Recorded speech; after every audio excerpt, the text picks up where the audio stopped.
नमस्कार, T10 news देख रहे हैं आप। मैं हूं आपके साथ सचिन शर्मा।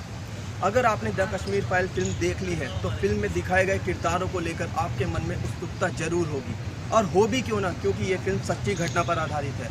तो आइए हम आपको इस रिपोर्ट के जरिए दिखाते हैं सभी किरदारों के बारे में। देखिए हमारी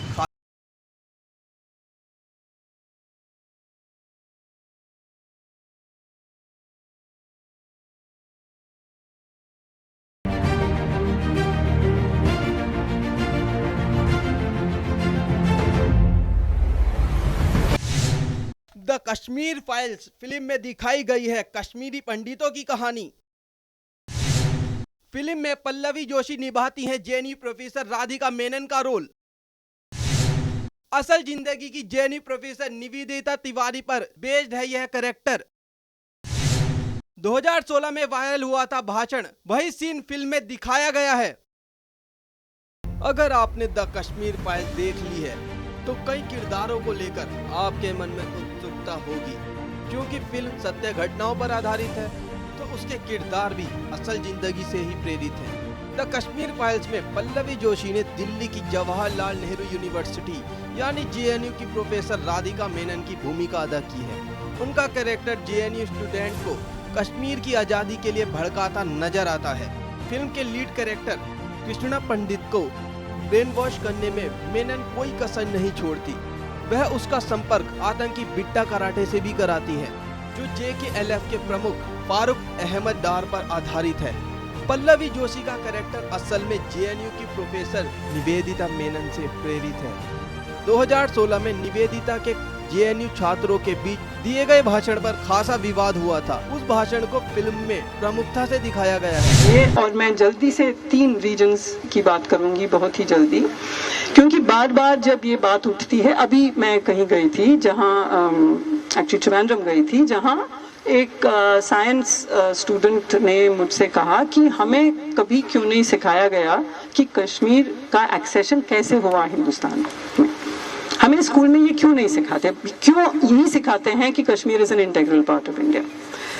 तो सवाल बहुत ही गंभीर है, और एक्चुअली ज़्यादा लोग इतिहास नहीं जानते। CHS के टीचर यहाँ मौजूद हैं और CHS के स्टूडेंट्स यहाँ मौजूद हैं। आप जानते हैं क्यों CHS पे और इतिहास पे इतना बड़ा हमला ये लोग करना चाहते हैं?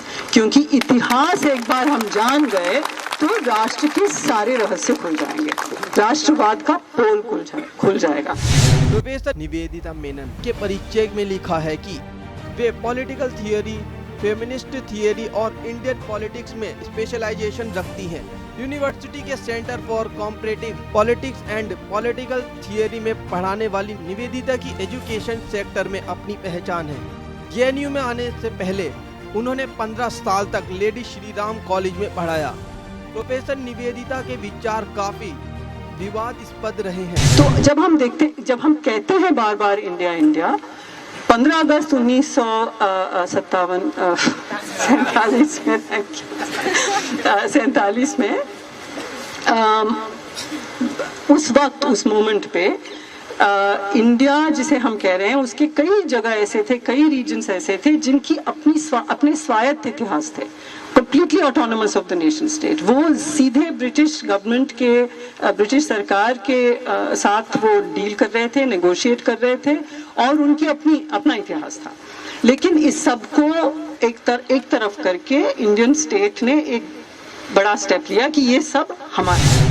उन पर बराबर भारत और हिंदू विरोधी विचार रखने के आरोप लगे हैं। कश्मीर की कहानी एक्चुअली यहाँ मुझे बताने की ज़रूरत नहीं है, आप सब जानते हैं कि जो प्लेबिसाइट, जो प्रिंसिपल अपनाया गया बाकी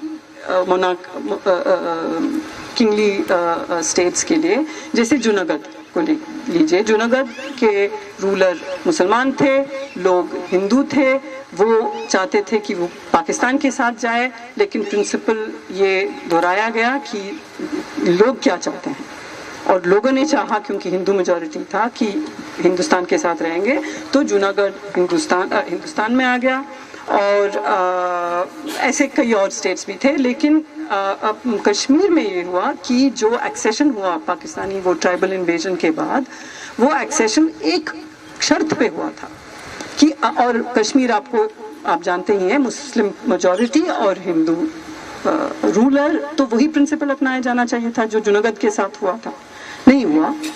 और एक्सेशन इस शर्त पे हुआ कि जब इन्वेशन खत्म हो जाएगा, जब सिचुएशन शांत हो जाएगी, तब प्लेबिसाइट होगा। तब से आज तक प्लेबिसाइट नहीं हुआ है और हम सब जानते हैं कि दुनिया भर में ये माना जाता है कि India is illegally occupying Kashmir. Everybody accepts it. Let us go and invade the US. Let us go and invade the European countries because we are a global superpower. And they are saying Kashmir is illegally occupied by India. ये क्यों है? आप जानते हैं text book आते हैं या time या न्यूज़ वीक आता है, उसमें जो मैप दिखाया जाता है उसमें हमेशा एक अलग तरह का मैप दिखाया, तो फिर उन कॉपीज को तभी बिल्कुल जलाया जाता है, सेंसर किया जाता है, हमारे पास आते ही नहीं हैं।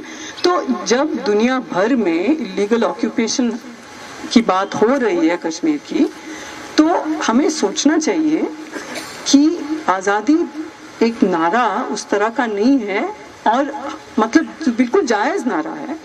और अगर कोई आज़ादी का नारा उठाता है कश्मीर से, तो हम कम से कम ये समझें कि दुनिया में इंडिया को किस तरह समझा जाता है। इट्स एन इंपीरियलिस्ट, इट्स बिल्कुल एक साम्राज्यवादी देश की तरह माना जाता है। तो क्या हमें इस पे गर्व होनी चाहिए?